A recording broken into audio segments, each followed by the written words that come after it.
is indeed a very moving occasion and honor for me. I mean, I did not know Satadru, but I've come to know and admire his work. And his last book on Binay Kumar Sarkar, I mean, it just had the sense that, you know, here was the making of a absolutely extraordinary intellectual history project for India. You know, and so he is greatly missed. I'm also grateful to all of you for joining at this hour. I'm going to be talking today about resentment and the politics of resentment, which at one level seems to be the flavor of the age, quite all pervasive. And what I'll try and do is, in a sense, conceptually map out, I think, the different elements that go into the making of a politics of resentment. Perhaps if it's useful, it'll provide a framework in which to actually think of the historical specificity of different kinds of resentment. So that's the objective, as it were, for the next few minutes or so. I'll proceed in the following steps. I'll motivate the question briefly, then talk a little bit about two particular attempts to historicize resentment, Louis Dumont and Wendy Brown, two sort of very unlikely figures to be put together, but I think there is a continuity in the argument there. Then I will come to what I think is the heart of the paper, which is really delineating what I take to be 5 essential elements of a politics of resentment. That a properly constituted politics of resentment has to, in a sense, it brings together these 5 different elements that shape our political subjectivity. And by bringing those 5 elements together, I hope to perhaps give at least some more clear both philosophical and historical identity to resentment. Now, as I said, at one level, resentment seems to be all pervasive. It seems like the sign of the times, the spirit of the age. Authors as diverse as Pankaj Mishra and Francis Fukuyama write books with resentment in the titles or subtitles. And if you just peruse our repositories of resentment, Twitter and Google, you can come up with a story about pretty much any and every group in society being full of resentment. I mean, just a random selection from, you know, the last 4 days. There wasn't a single group in Indian society about which there wasn't some kind of story or article saying they weren't resentful. So, of course, in caste terms, OBCs in Rajasthan are resentful because their status is not being recognized. Brahmins are resentful because their share of government jobs is declining. Dalits are resentful because their progress is being resented. Muslims and Adivasis are resentful because they are being rendered invisible. The middle class is resentful because these poor people in India do not seem to understand economic rationality. The poor are resentful against the middle class who seem to not acknowledge their existence. Conservatives resentful against liberals. I mean, you can just go on and on. I mean, there wasn't a single group about which, if you just Google that group and resentment, you cannot come up with a story of some kind. The best-selling author, Amish's last book had a blurb: India is beset with divisions, and resentments. Okay? Chaos is just one spark away. And if somehow you've managed to escape this net, some who are not resentful feel they ought to be, for otherwise they might be missing out on the spirit of the age. Because if you don't resent someone, there is no reason for your political existence. Now, of course, you might say I exaggerate, right? I exaggerate in all kinds of wild ways. Perhaps I'm using resentment too capaciously as a term. After all, resentment is very difficult to distinguish from a whole family of other emotions and subjectivities: anger, indignation, sometimes even righteousness. But that is exactly, I think, the point that I want to sort of begin with, which is that the ease with which resentment is used to characterize psychological dispositions that mark our politics is something that I think requires reflection. You could also argue, which I think is the case, that often the attribution of resentment is itself a kind of ideological maneuver, right? What better way of delegitimizing any political movement or political ideology by associating with or casting the shadow of resentment over it, right? I mean, nobody likes to be characterized as being full of resentment. That was not historically always the case. So maybe this pervasive attribution of resentment to everybody and anybody, right, might itself be a kind of ideological performance that, prevents us from taking the demands of those movements seriously. Now, in response to this kind of capacious use of resentment, where it is used freely without any historical specificity or perhaps philosophical position, there are two kinds of moves that different writers make. And for the sake of brevity, I should just acknowledge that, I'm building on the work of lots of wonderful people who've written on resentment recently, the anthropologist Didier Fassin, Mark Ferro's book on resentment in history, and several others. But the two kinds of responses to this capaciousness of the idea of resentment is, the first is to, in a sense, historicize it. And historicize it in a very specific way by saying that the concept of resentment, properly understood, right, can arise only if there are certain ideological preconditions that are met. One of which, and this is what Louis Dumont famously argued, was actually Christianity. Dumont's argument was that Christianity made possible the affirmation of two things, two values that are necessary conditions to a politics of resentment: the affirmation of equality and the affirmation of individualism. Equality, the prior expectation that we are equal in some ways, opens up the door for envy and therefore the need for egalitarian revenge. Individualism opens up the door to resenting any affirmation of humanity or our identity that is not derived from our own interiority. Of course, in Dumont's work, the contrast was meant to be the hierarchical and holistic experience of a caste society, where resentment cannot exist as a generalized disposition. First of all, there are too many people who simply do not count. The Dalit cannot be resentful of the Brahmin, whatever else they might be. There's no space for egalitarian revenge there. And those are societies where our worth is measured by an externally objectified order, rather than we being the measure of something. And one of Dumont's claims in some senses was that individualism is necessary to resentment, because only if we set ourselves up as the measure of something, right, as having a standing of some kind, is it even possible to either express or, in some senses, partake in a politics of resentment. Social holism, by its very definition, puts everything in its place, and therefore, in a sense, crowds out the politics of resentment. Now, I'll come back to Dumont later in a bit, qualify this argument, but just as a general broad thought. There is another version of this historicizing move, which I think most powerfully articulated by Wendy Brown most recently. But I think this is an undercurrent that runs through a lot of modern writing, including Pankaj Mishra's, which basically, building on Dumont's kinds of arguments, says that resentment, or the politics of resentment, is a product of liberal modernity, that there's something specific about liberal modernity that produces a certain kind of politics of resentment. And what produces that politics of resentment is an aporia, an unsolvable problem that is internal to three strands of modern liberalism. So in very summary form, the first is, again, building on Dumont, the unredeemed promise of egalitarianism. It's modern liberalism, after all, that asserts the tension between the formal declaration of equality, we are all free and equal.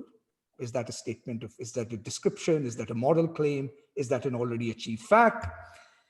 And yet that claim has to be juxtaposed with the actual practices of inequality, exclusion, and subordination. All societies in the past have been unequal. There's nothing new about inequality. But what makes the discourse of equality in a modern liberal society particularly prone to a politics of resentment is that the very affirmation of the formal principle of equality makes the articulation and legitimacy of claims to equality actually much more difficult. This was a thought even Tocqueville had articulated in the 19th century, that somehow the abstract assertion that we are all free and equal, right, somehow casts a suspicion on any claims to any further kind of equality. You combine that with another thought, which is very common to modern liberalism, which is the attribution of agency, right? We are free agents. And if we are agents, it must then be the case that whatever condition afflicts us must be a consequence of our own actions and our own failures, right? If you deny the privileged this thought, that their success is the product of their agency, it is not just to question their self-image, but the very basis of their self-respect. So the thought here is that in some senses, it's the attribution of agency, right, which modern liberalism makes possible, and the agency in the individual, that then sets up a politics of resentment, because at one level, liberalism can't escape the thought that you are somehow responsible for your own condition, right? You can see this, for example, most famously in contemporary debate over meritocracy, which generates more resentment than aristocracy, because meritocracy presupposes both formal equality and agency, right? And if you criticize or critique both formal equality and the idea of agency, the whole edifice of modern liberalism begins to fall. So this is a kind of internal tension, as it were, to modern liberalism. The second one is the unredeemed promise of liberty. Modernity promises freedom to fashion a life of one's own ideals. But this process of creating free societies requires disembedding individuals from traditions they are in. We are all, in a sense, forced to be free, to use Rousseau's phrase. But psychologically, this very feature of modern freedom is seen as a betrayal of freedom. Normatively speaking, we all, of course, understand the idea that my freedom is constrained by extending the same courtesy of freedom to every individual, right? Lawless's first principle of liberty: I have such liberty as is compatible with a similar liberty for all. But that requirement itself is psychologically understood to be an attack of my freedom. Again, nothing exemplifies this more than the claim that, for example, liberals are intolerant, or the equivalence that characterizes modern politics, when we fail to distinguish between the genuinely intolerant and the intolerance of those who do not want to tolerate intolerance, right? We indict both, in a sense, with the same kind of brush, right? In effect, what we say is, if anything constrains my action, I'm entitled to say, you promise us freedom, but you're cheating, right? You're not letting me be free in my intolerance for others, right? In a sense, it's again an expectation of what freedom sets up. Now, I mean, this stuff is normatively, of course, completely beside the point, but you can, in a sense, see the psychological effects of this kind of currency of freedom. And the third aspect is, of course, identity. Historically, people are oppressed or targeted often by virtue of the identities they possess. People are targeted simply for being who they are. We often wish to overcome those identities, or if we don't wish to overcome those identities, at least we wish to overcome the conditions under which those identities are valued by us. We often want freedom to think of ourselves in other terms. But the broad background conditions of society do not permit us to do so. This is specifically the phenomenon that Wendy Brown calls wounded attachments.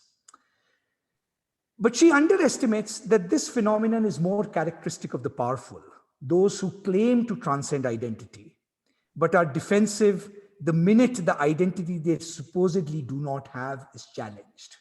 And one interesting, again, flippant example of this is no one admits to being white or upper caste, but they get very upset if you say white and upper caste are to blame for somebody else's condition, right? I mean, you can in a sense see the point, right? Now, why does this constellation generate a specific kind of politics of resentment? It's because it's the very values that we thought were going to emancipate us, right? Freedom, equality, and identity, that actually, in some senses, trap us and imprison us. Our inequality is actually rendered invisible by the formal claim to equality. You have equality before law, you have the equal vote. What else is there? If you're demanding something else, right, it must, in a sense, be to compensate for your own lack of agency or your own lack of collective action. Our freedom is constricted by the requirement to honor somebody else's freedom, and our identities exist as products of opposition, right? What is there not to be resentful about, right? This horizon, this trinity, freedom, equality, identity, the very thing that promised us emancipation, right, also in some senses trapped us. So that's one kind of historicizing move, that this internal aporia, internal to liberalism, cannot be resolved. And so we have a sense of being trapped in the very vocabulary that's meant to emancipate us. There's a second kind of move, more conceptual and more familiar, which of course says, hang on, slow down.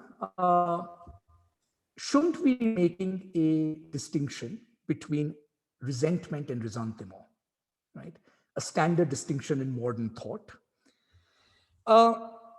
After all, resentment, as many 18th century thinkers, Joseph Butler, Adam Smith in particular, actually thought there's nothing wrong with resentment. The question about resentment is whether resentment is appropriate to a particular situation. In fact, the disposition of resentment is very much tied to the quest of justice. Adam Smith makes that connection in some senses very, very powerfully and very, very closely, right? Interestingly, Gandhi actually also links resentment to justice very, very closely. There's a letter he writes in the 1920s where one associate of him writes to Gandhi saying, there's been a theft in my house. And then he says to Gandhi, in keeping with your general advice to forgive and be benevolent, I have not registered a case with the police. But he says, I still feel resentful at the thief, right? Gandhi responds by arguing that if the associate feels resentful of the theft, then it is his duty to report him to the police. He should not refrain from registering a complaint. Gandhi adds, only if he could forgive or practice satyagraha and overcome resentment, right, would he be entitled to seek something other than what was the conventional paradigm of justice, namely reporting this case to the police, right? There's a much more poignant and powerful version of this argument in Jean Amery's powerful and controversial book, Beyond Guilt and Atonement, where Amery argued that the moral function of resentment was to keep alive the reality of the crime. To quote him, my resentment is there in order that the crime become a moral reality for the criminal, in order that he be swept into the truth of his atrocity. Giving up resentment is giving up on the truth of atrocity, right? So on this view, resentment is actually closely tied to justice, both as a motivation, and therefore it can be asked of resentment, is it in a sense appropriate? Is it following a specific act of transgression or atrocity? And it's not an accident to my mind that I think when Gandhi thinks of morality and moral imagination beyond justice, he can think of something beyond justice only in part because he's, in a sense, obsessed with this idea of overcoming resentment. Now, thus put, the concept of resentment doesn't seem, not only does it not seem very problematic, it seems both necessary and appropriate to a kind of moral imagination that's centered around justice. But of course, these waters were muddied and complicated by Nietzsche's transformation of resentment into resentment, right? where resentiment was a disposition that is not tied to justice at all. Its origins are not in justice, but in weakness, right? It is to compensate for their weakness, not to protest against their injustice, that the slave invents morality and revalues values, right? And for Nietzsche, of course, what was damaging about resentiment, right, is that it comes from the fact of not facing up to the world that, to the fact that the world is actually ethically irrational. I mean, there is no justice in the world in the first place, right? In some senses, is not facing up to the truth of the world, right? It is our weakness in the face of the ethical irrationality of the world that leads us to, in some senses, be full of resentment. Now, I don't want to sort of spend time discussing Nietzsche. I think it's a concept that's familiar to you, or his discussion is familiar to you. But what is, I think, important in this contrast between resentment and resentiment, resentment good in the Adam Smith sense, resentiment bad, is that this contrast turns on three things. In Adam Smith's world, resentment always has a specific object, right? It's occasioned by a transgression of justice, right? Second, your resentment can be publicly justified because it is actually linked to justice. I can justify my resentment, right? And in that sense, because justice is a public value, resentment appeals to a shared standard of justice. And the final contrast is the intensity and proteanness of the concept. Resentment can be satiated by an act of restorative justice. Resentiment cannot, right? It burrows deep into the psyche and disfigures us in some deep sense. One very simple way of thinking about this contrast is, if you hit me and I feel resentful at the fact that you hit me, I think you've done an act of injustice. If you said sorry, right, perhaps my resentment might disappear, or some form of atonement or punishment or compensation. But if when you hit me, what I resent is not the fact that injustice was done to me, but I resent the fact that I was weak enough not to hit you back, right? That's a kind of, you might say, resentment or resentiment that will inflict a certain kind of psychic self-harm on me. And Nietzsche's suspicion was that resentment is actually not about justice. Resentment is, in a sense, about your own weakness in the face of somebody else exercising power over you. Okay? So these are two ways, this historicizing movement, this distinction between resentment and resentiment, that are two ways in which we try and sort of give some shape to the concept of resentment. But to my mind, I think both of these moves are still not, in some senses, precise enough. And what I want to propose in the next few minutes is that a properly resentful political subjectivity, you will find, actually has a constellation of 5 elements that go into the making of that subjectivity. Some of them build on these resentment-resentiment distinction, but I want to, for heuristic purposes, for us to get us to think about resentment, talk about each of them separately as if they were an independent political phenomenon. And then we'll see how they all come together in a politics of populism. So the first element that I want to talk about, and I was driven to thinking about this on reading Dumont, which is the standard question that we ask: how would you translate resentment into Sanskrit or Hindi or Tamil or Bengali or even resentiment, right? I mean, and if you consult the Rasgandhar Kosh, right? Apte's Rasgandhar Kosh, the kind of Sanskrit lexicon, it is actually very hard to find direct translations. I mean, there's Amash, there's Manyu, Asuya. The one that he comes up with, which is actually the most interesting, is a really mouthful of a Sanskrit compound. Parikrit avagya adi nana aprad janya. Translated means a feeling born of various social transgressions due to a lack of respect and similar disregard in the actions of others.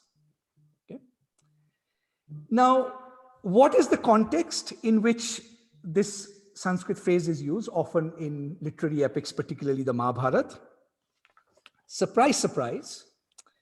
It is actually used in the context where resentment is actually most visible in the text of the Mahabharata, which is, of course, the conflict over status and power between the Kshatriya and the Brahmin, right?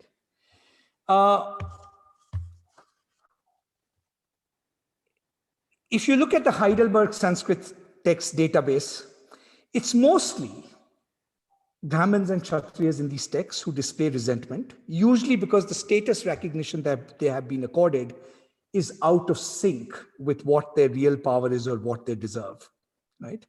In fact, most of the plots in these texts are largely structured around those dramas.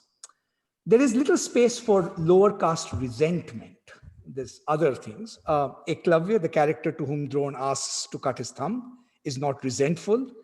It is, of course, modern Dalit poetry that is resentful at the fact that either that Eklavya was not resentful or that there is no space in that text for recording Eklavya's, in a sense, resentment, right? There is resentment against Krishna, most notably Shishupal, because he's a status usurper, right? And the kind of resentment that you see in this epic largely occurs in a sense two contexts, either a transgression of a Kshatriya Brahman sort of equal status thing. I mean, think of, for example, Vishwamitra, right? One sage always kind of full of resentment, or often the transgression of a gender hierarchy and expectation, right? In a sense, a similar thing. It occurs in an interpersonal context, of course, most powerfully in Dhritarashtra's relationship with Gandhari, which is constituted by a resentment. Dhritarashtra resents his blindness. He resents the fact that she has chosen not to see out of solidarity with him. And he resents this even more because this cure that Gandhari proposes actually becomes a kind of poison. Okay? So the simple point that, in a sense, I want to make, the first element, and then we'll generalize this, is that resentment seems to occur not in context of inequality or exclusion, but in those contexts where there is a disjunction between status and power. Your power to do things is your power, but status is a recognition that is a form of recognition in an extent, normative or social order. In this sense, it can arise only for groups for whom this disjunction is a possibility. For those who are excluded entirely from both recognition or from power, right? Perhaps the most heinous form of exclusion. There might be other forms of political subjectivity, but not resentment, right? A literal reading of Nietzsche has often disposed us to see resentment as the political subjectivity of the weak. That was partly what Nietzsche's argument was. But if what I'm suggesting is correct, it is more accurate to see it as an attribute of the political subjectivity of the privileged and the strong in a moment of their weakness, right? Because they're resentful precisely because they have a sense of entitlement, which they are too weak to be able to enforce. So Nietzsche was right in associating resentment with a kind of implied form of weakness, right? But it is the weakness of, as it were, the strong in the moment where they can't enforce what they think they are in some senses entitled to. In that sense, it's the Kshatriya-Brahmin relationship that is the paradigmed unsettled case of the disjunction between status and power. But you can think of this kind of phenomenon in other contexts as well. Hobbes's Behemoth is a classic text exploring this disjunction. The natural resentment that the gentry and peers could feel towards lordly prelates from humble origins. Men of ancient wealth and nobility are not apt to brook that poor scholars should be their fellows, right? You can think of this in Tocqueville's work on the ancient regime, right? Where the politics of the resentment is not the politics that characterizes the poor. It is actually the politics that characterizes the tension between the bourgeoisie and the nobility in some ways. So there is that kind of, I think, long history that makes resentment more specific to that context. To give a little bit more, perhaps, of a controversial example, if these aren't controversial enough, um, there is, I think, an interesting discussion you find often in the Hindi press of the difference between Dalit politics in India and the politics of particular kinds of OBC groups that had hitherto been dominant, like the Marathas and Jats, right? And on this view, Dalit politics, in some senses, is actually a constitutional politics centered on justice. It is claiming a form of inclusion that everybody is publicly avowing to be the shared vocabulary of justice, right? Liberty, equality, fraternity, Article 14, Article 21. The politics, however, of hitherto dominant groups could be Marathas, could be Patidars in some kind of context. While their claims may have a grain of economic truth to them and so forth, but it's a politics that is more characterized by resentment precisely because no justice can actually redress the loss of status they're feeling out of sync with their power, right? So that's another kind of example in some ways, whether you could actually argue that there are certain kinds of hitherto dominant groups when they lose power, right? Even though they are speaking of the language of justice, it is actually characterized by a very specific kind of resentment that actually can't be satiated by justice. There is a compensation for injustice. There is no compensation for loss of status, because status by very nature is comparative. Either you're top or you're, in a sense, you've been reduced, by treating you equally or something like that. Yeah?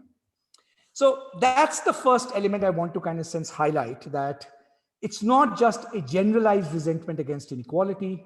It is an implied disjunction between status and power. This kind of disjunction, I mean, again, to take another example, Roger Peterson's remarks in his study of the political resentment against Lithuanian Jews. He makes this very powerful point that the resentment against Lithuanian Jews was not merely a case of status inconsistency, in which some group is higher, some group A, sorry, let me backtrack. The resentment against this group was not just a case of status inconsistency, in which some group A was considered higher than some group B on one dimension of comparison, say education and wealth, but not on another, say status, right? That's the classic status power disjunction. The fact of resentment comes largely out of the fact that these two groups have to continue to interact with each other, right? So for example, if a hitherto dominant group is losing status, it's resentful on that count, but it's resentful furthermore on the count that it has to continue to interact with the group in relation to which it is actually now losing status and which it formerly dominated, right? So the politics of resentment is most powerful, again, on this view, not just when there is the status power injection, because you can deal with it by segregation and you can deal with it by separation. It is when you have to continue to interact on terms that were in some senses different than the ones you were used to before. So the politics of resentment is internal to practices of interaction, not to the practices of segregation. Okay? So this is the first kind of status power story.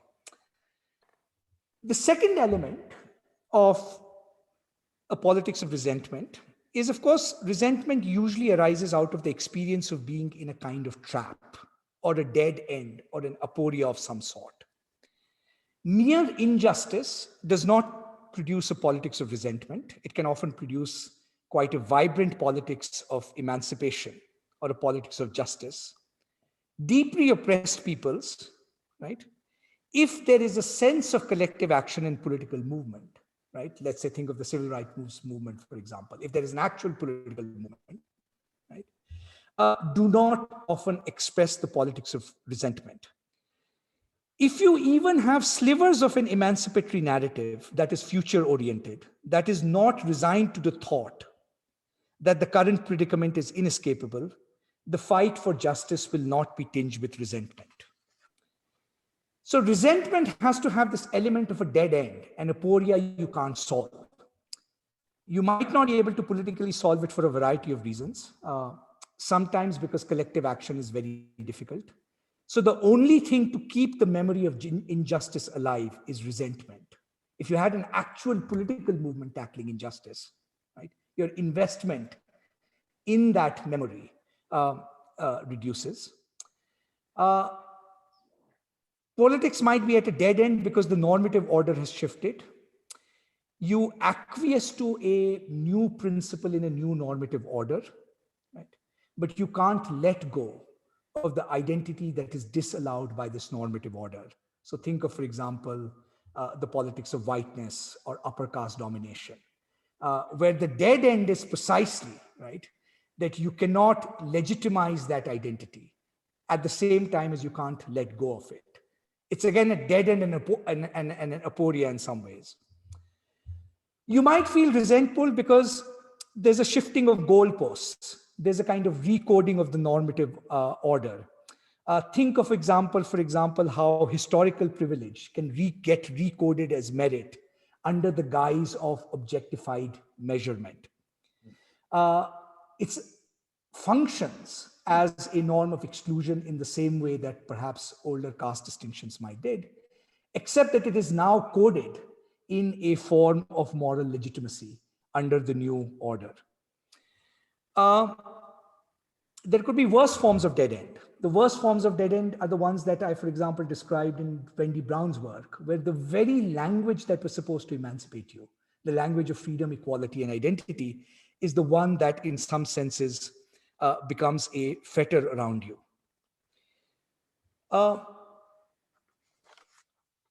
Another kind of dead end, and particularly important to democratic politics, is when in democratic politics there is a deep gap between the practices of legitimacy and justification. So this is a point the political theorist Glenn knew he had made a long time ago in a wonderful paper on democracy and resentment. So democracy often has process legitimacy, right? We have free rights, we have rights, we can exchange views, we have a public sphere, we can vote. And the test of legitimacy in a democracy is often tied to whatever comes out of that process. Okay?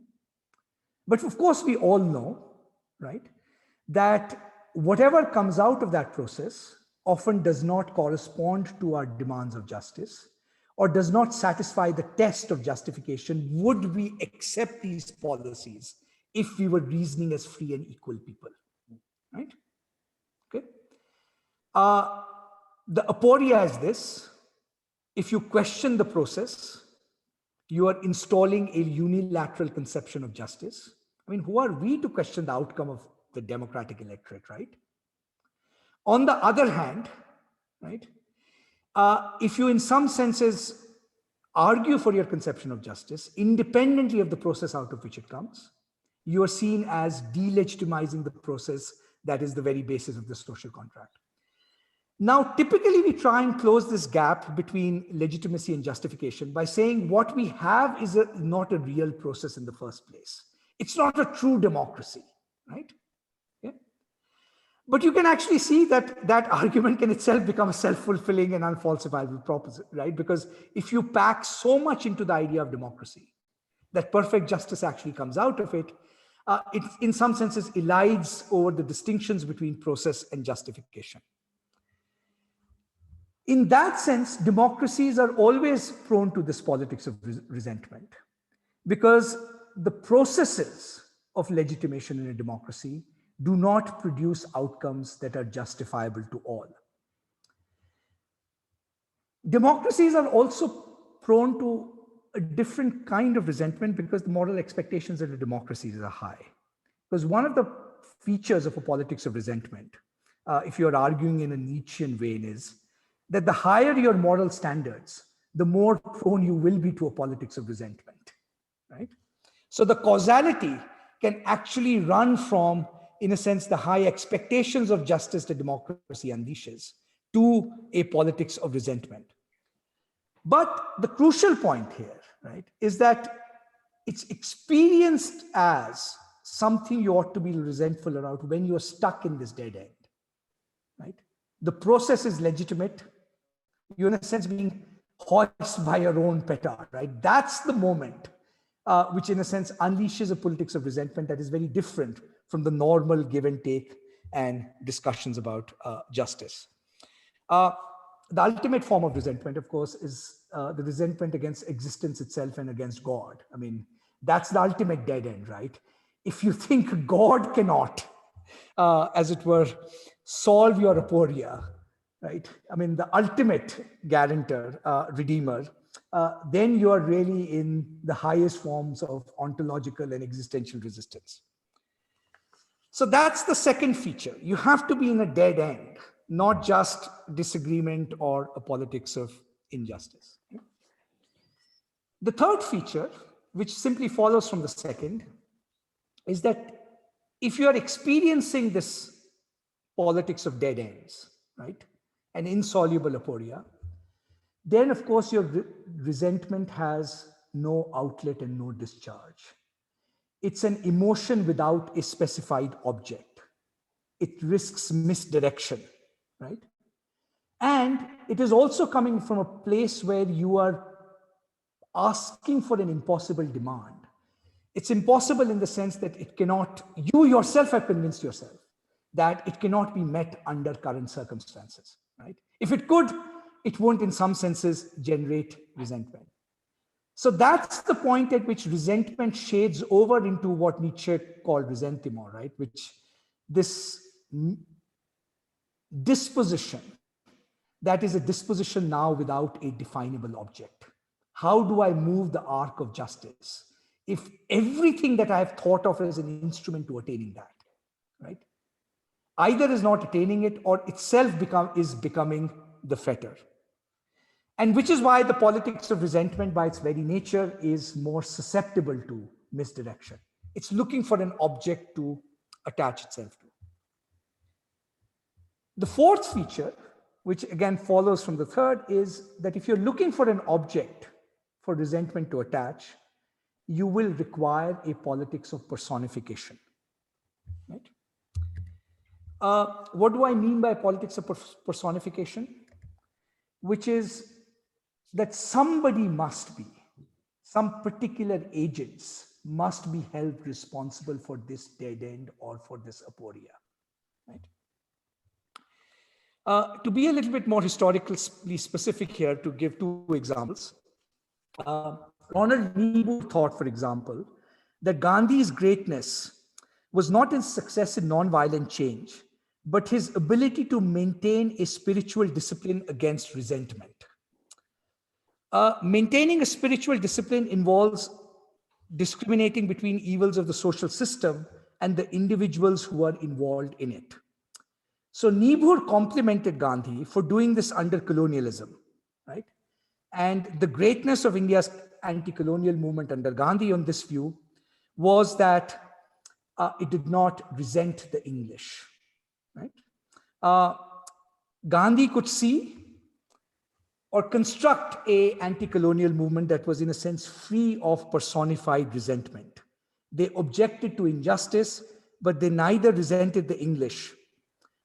As the joke goes these days, the canon of post-colonial theory probably has more resentment about colonialism than the entire anti-colonial movement in India mustered in its historical heyday. But there is a grain of truth to, in some senses, this thought. Now, this argument is more complicated. I mean, obviously, whether this is an accurate historical description of colonialism is an anti-colonial movements is an open question. You could also argue that if you are cynical, that one of the reasons the Indian elite's relationship with colonialism was not resentful was in part because they understood themselves to be its creation and its beneficiaries. They were not actually broken by it, unlike the elites of many other countries who are actually broken by colonialism. This is a point Naipaul I think, used to make very powerfully, Sam Huntington did in a very different context, that it is only with the vernacularization of elites that a genuine politics, resentful anti-colonial politics can emerge, right? But the point I want to focus on is in a sense slightly different, which is, does Gandhi's move, right, which is don't personify the ills of colonialism. It's not the individual Englishman's fault, right? It's the fault of the system, modernity, capitalism, whatever, something, right? In fact, the perpetrators might themselves be the victims. Is that a recipe for overcoming resentment? Or is that a recipe for deepening it? Okay? Think of the analogy with a lot of contemporary discourse. So for example, we think of the phrase racism without racists. If you say to someone that racism is a system, but there are no racists, right? Caste is a system, but there are no castists. Inequality is a system, but there are no inegalitarians, right? At one level, these arguments are very tempting because they seem to emancipate us from a politics of resentment, right? Don't personify resentment against particular individuals or particular groups. Yet you can also see the problem with this move, right? Because it's precisely the articulation of it in cultural terms or structural terms that makes it impossible to understand, well, who then is responsible? I mean, if everybody is responsible, nobody is responsible, right?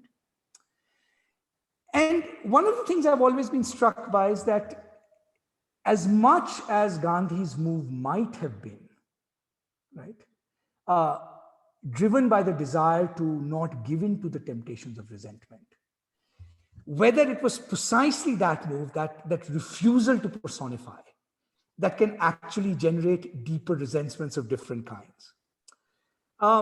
Since it's Ambedkar Jayanti, I want to kind of invoke Ambedkar here and just talk to about him for a couple of minutes, and I'll segue towards the end. One of the things that's striking about Ambedkar, I mean, there are many things striking about him, but in his discussion of caste, is that Ambedkar actually does want to personify caste and the evils of caste in the figure of the Brahmin and Brahminism, right? You can give all kinds of material or functional explanations for caste. He says they cannot explain the peculiarity of caste. It is at base a diabolical series of representations imposed by a priestly caste as an act of power, right? It was self-perpetuating through its denial to untouchables of all three means of advancement: power, wealth, and education, right? And this power operated through the conceptual ordering of reality. And of course, Ambedkar argued that this entire conceptual ordering had to be dismantled for liberation to be possible.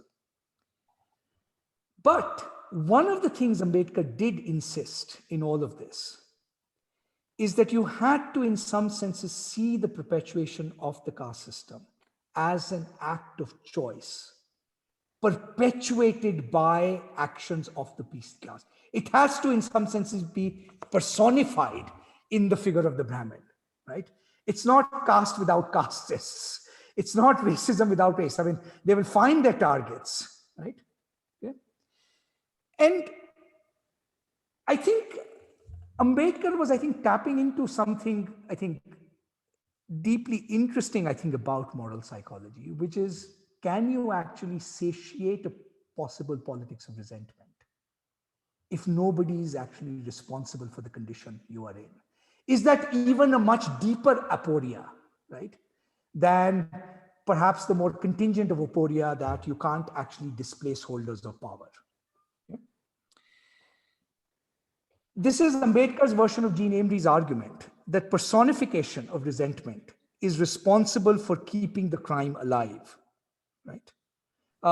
It is important aspect of satiation. So this is the fourth element. The politics of resentment needs a personification. It needs a target to latch onto, which has to be a particular agent. You need somebody to blame. And last and finally, the fifth element is, of course, the politics of memory. Nietzsche had rightly linked the absence of memory to the lack of resentment. Living in the moment, momento vivere, is a recipe for the non-resentful life, right? I mean, if you want a non-resentful life, live in the moment. Um, Interestingly, Iravati Karve in her Yugant also kind of linked itihas to resentment. These bards don't let you forget anything. That's in a sense the layers of kind of family resentment that Gandhi, right, as Sunil Khinani once famously argued, partly refused an engagement with history because he thought that was the only way of overcoming the politics of resentment. Tagore, and arguably even Nehru, although he writes the discovery of India, he sees the discovery of India as an exercise in practical reason, not as, in a sense, an exercise in shaping collective memory. Right? Now, if we constitute our collective identities through, in a sense, memory, and I'm just using memory loosely here, we can talk about this in some senses in discussion. Will a community constituted by memory almost always be tinged with a politics of resentment? It's most obvious in cases where that community was a hitherto dominant community that exercised power and has now fallen in status. You can think of Iqbal's Shikwa Jawabe Shikwa, which for all its brilliance is actually tainted in some senses by a politics of resentment. You can think of Hazari Prasad Dwivedi's kind of lament in a sense about why the upper castes are no longer interested in actually scholarly pursuits. He said, when the heart is full and the mind is empty, right? Because in some senses, they're beginning to see the loss of their normative status. They have a status which they can't openly avow, right? So this link between, in a sense, a memory of a historical privilege or entitlement as part of your self-understanding of your community's identity and status. And those are, those kind of instances are kind of too obvious. I think it's often invoked, for example, in the case of the politics of resentment in relation to whites, right? So on this view, the extent of resentment has no connection to justice, but on the degree of identification you have with a particular community of memory. Resentment is not closely tied to the idea of right or the idea of coercion, but the degree to which we are tied to this particular community of memory. Now, what I want to suggest in closing is that if you look at a politics of resentment properly constituted, and I think populism is, for example, or nationalism, majoritarian nationalism is the paradigm case of it. It actually brings together all 5 of these elements. There's a constellation of a status power disjunction, hitherto dominant groups not being able to adjust to new normative realities, right? There's an experience of a dead end and an aporia of a dead end, right? Quote Polybius, we can neither endure our condition nor the means to overcome it. The politics has a misdirected and phantasmagoric character, right? Precisely because it is caught in this aporia. It needs personification. It needs some enemy to blame for this condition, this dead end, right? And finally, it needs a form of historical memory, right? To, in some senses, sustain it. And my argument is that, or what I'd like to submit to you is that the properly constituted or the political subjectivity that is marked by resentment will probably have all 5 of these elements in conjuncture. Individually, they appear in different guises, but in some senses, the politics of majoritarian nationalism or populism brings all 5 of them together in some particular, and that's why it's in some senses much more potent. In closing, one last thought, again to end with Ambedkar. So for Nietzsche, of course, the resentim of slave morality also had its origins in the Chandal and the outcast, right? In fact, Nietzsche very famously, and there's always a lot going on in Nietzsche, described Judaism and Christianity as a Chandal religion. Buddhism, he argued, was also nihilistic in its life-denying capabilities, but it has an aristocratic sensibility. He meant it, of course, more literally, sociologically. It's the religion of Kshatriyas. It has an aristocratic sensibility. But for Nietzsche, it has an aristocratic sensibility because it does not hold out the possibility of ethical rationality or justification at all, right? The figure that Nietzsche admired, alas, was of course the figure of Manu, who for him was the perfect embodiment of morality, partly because Nietzsche believed all improvers of morality have the right to tell lies. And those lies should be so totally oppressive that no revolt is possible. Manu, of course, is the master of those lies. And what Nietzsche admires about Manu is that in his hands, Brahmins are such that they can even make the gods quiver, right? But the most important sense in which Manu is attractive for Nietzsche, and is that the lie that Manu, in a sense, unfolds, the most significant lie is the lie of classification, right? It's a form of classification that makes no reference to the subjectivities of those being classified, right?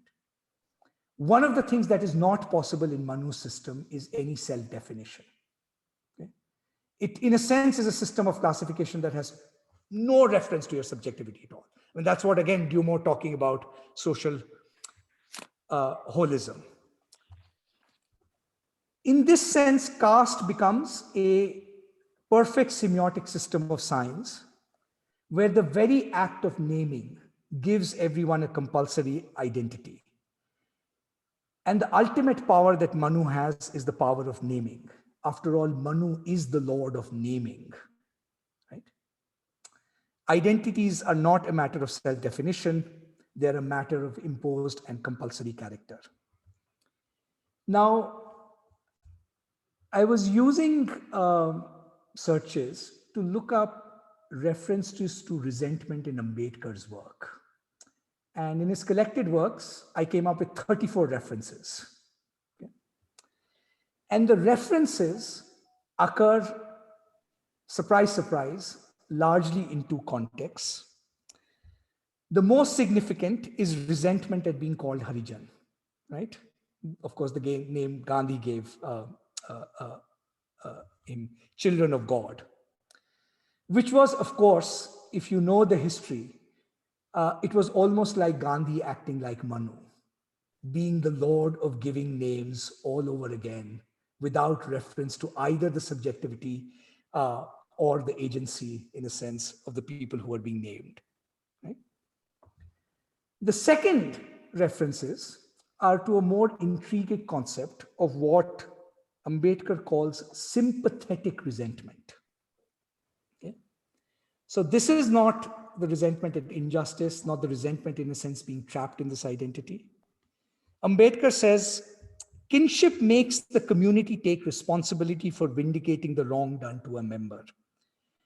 Blood flood, which objectively appears to be a savage method of avenging a wrong done to a member, is subjectively speaking a manifestation of sympathetic resentment by members of the community for a wrong done to their fellow. This sympathetic resentment is a compound of tender emotion and anger, such as those which issue out of parental tenderness when it comes face to face with a wrong done to a child. It is kinship which generates this sympathetic resentment, this compound of tender emotion and anger.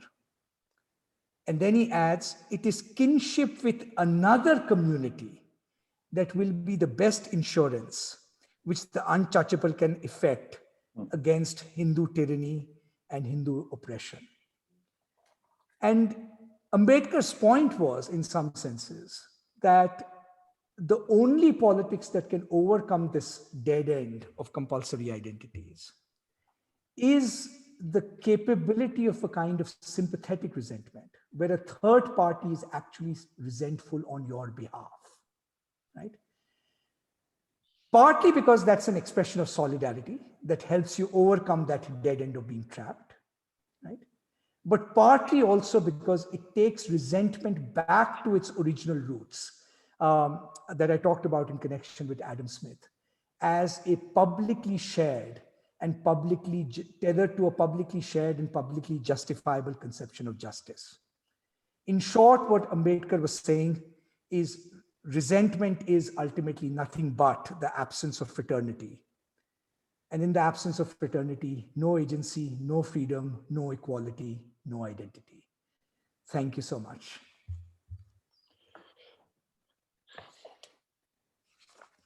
Thank you, Pratap, for that extraordinary talk, and an extraordinary talk for the occasion, this being Baba Saheb Ambedkar's birthday today.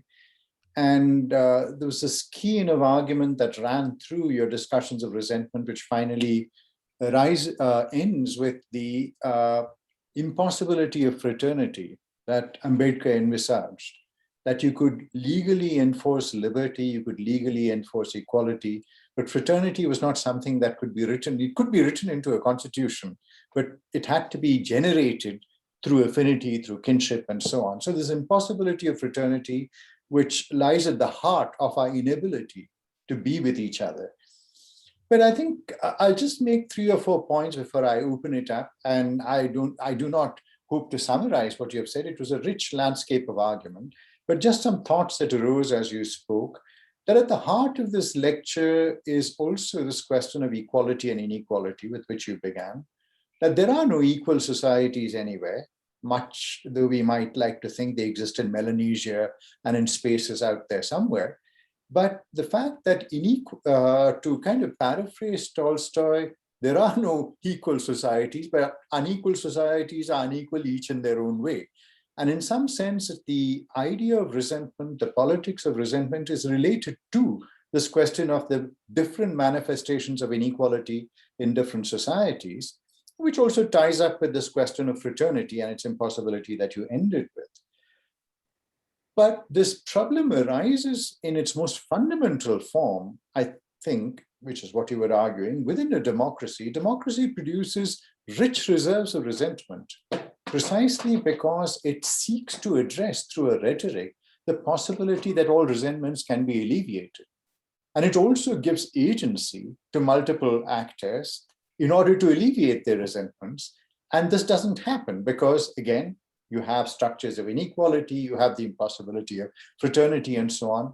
So democracy builds wellsprings of resentment which are, in some sense, irresolute. And this is a question that we need to think about. And so what we're seeing here, and this relates to a point that you made regarding subjectivity, that what we're seeing right now is a politics of resentment these days is less a revolt of the masses and more a revolt of the elites, right? That, it's like the Kshatriya Brahmin conflict. It's about democracy slipping from the grasp of elites, seemingly, that democracy seems to be at last addressing questions of grievance and resentment with an invocation of justice, to go back to Adam Smith, that resentment is an emotion that is addressed to a particular object and can lead to justice. And that idea, whether it's a question of Black Lives Matter in the US, whether it's a question of Dalit political activity in India, there is this question of the relation between resentment and justice, which seems possible.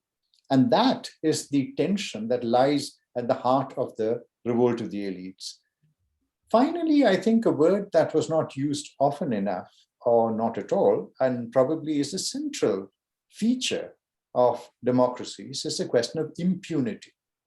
That elites can act with impunity, that the law exists, but the law exists not so much as to enforce the very things that we speak about justice. And the law also cannot address questions such as fraternity, because that's not within its realm.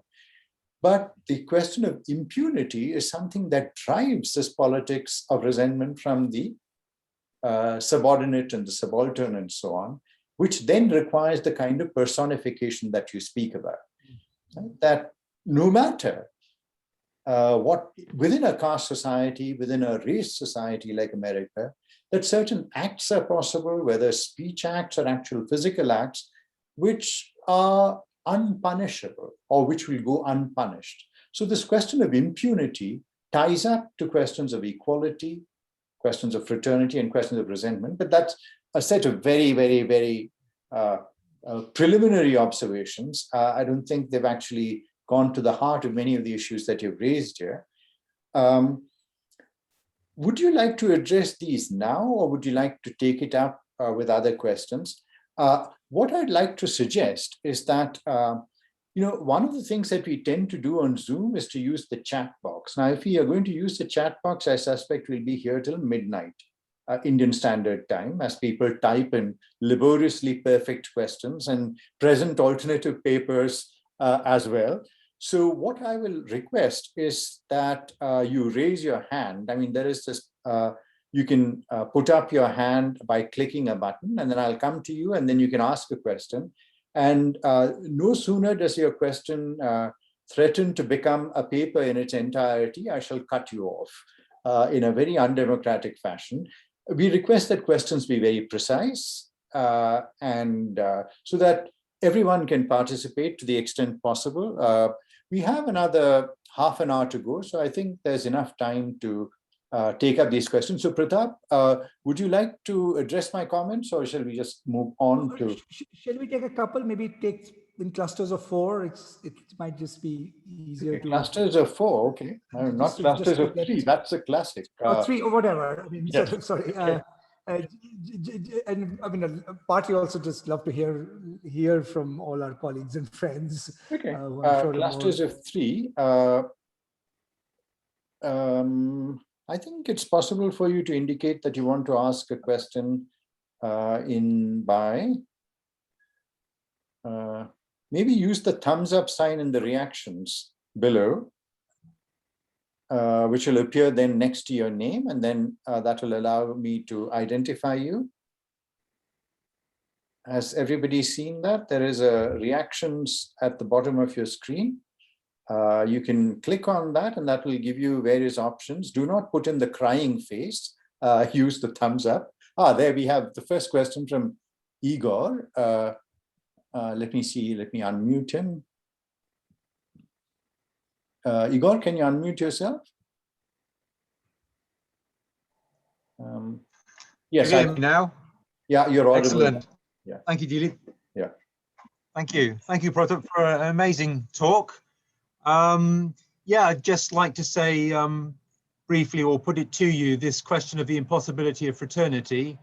I mean, I'm an optimist, and I don't know how you feel about the possibility that simply by meeting people, whether one-to-one or in bigger groups, it's possible to, that the impossibility of fraternity is just another illusion, and that we can progress towards a global, humanity. Thank you. Thanks, Igor.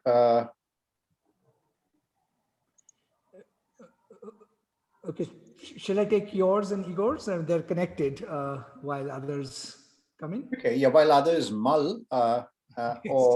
Yes. So thanks for those questions. I see Professor Sen is here, and I'm reminded of something he once said on, I think, a panel we were on together, which I think is quite appropriate for this context, which is that, look, when we are thinking of institutions like democracy, practices of democracy, people have to make them work. I mean, there isn't just a kind of conceptual resolution that we can say, and if you look at it that way, of course, there are better democracies and worse democracies. higher degrees of fraternity, lower degrees of fraternity. So I know for the purposes of this talk, perhaps the distinctions were too neat and in some senses structural and stylized, right? And it is in a sense the activity of politics in some senses, right? That has to help overcome these aporias. And one of the things I will say in a kind of in response to Igor's, which is I actually agree with you, Igor, in the following sense, and just to say something a little bit perhaps provocative about our contemporary political moment, that one of the things I think the right has been much better about is taking a slightly more generative view of identity, which is that it is something that's constructed. It is constructed through the work of politics. It is constructed through the work of mobilization, outreach, organization, educate, organize, all the things that Ambedkar in a sense talked about. It is actually in part also conducted through face-to-face dialogue. I mean, I think even in this age of social media, one should not underestimate the sheer street power in some sense, mobilizing power in that sense. And it is actually the center and the left that I think implicitly we became, much more sociologically determinist. That in a sense, fraternity we began to think of it in political terms as a kind of additive concept. Community A plus community B plus community C will add up to something. Whereas, and frankly, I think, I think Dilip, you're right that in some senses, of course, majoritarianism is in part fueled by a kind of elite resentment, and different forms of elite resentment we can actually talk about.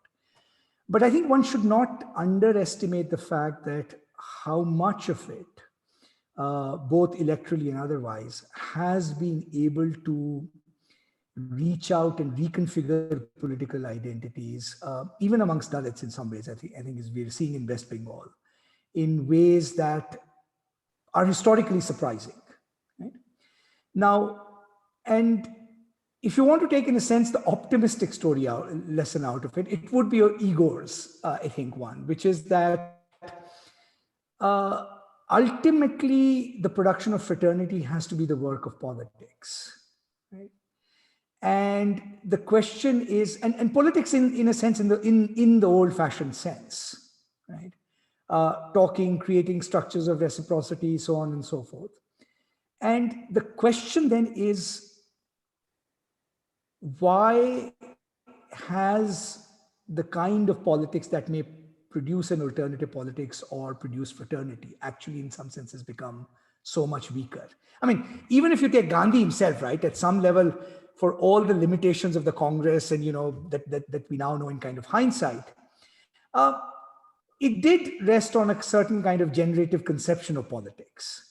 That of course you need to make compromises with existing power structures to incorporate elites and so forth, all the sort of rough and tumble of politics. But at the heart of it was still a certain kind of normative optimism that new identities can be created that in a sense break down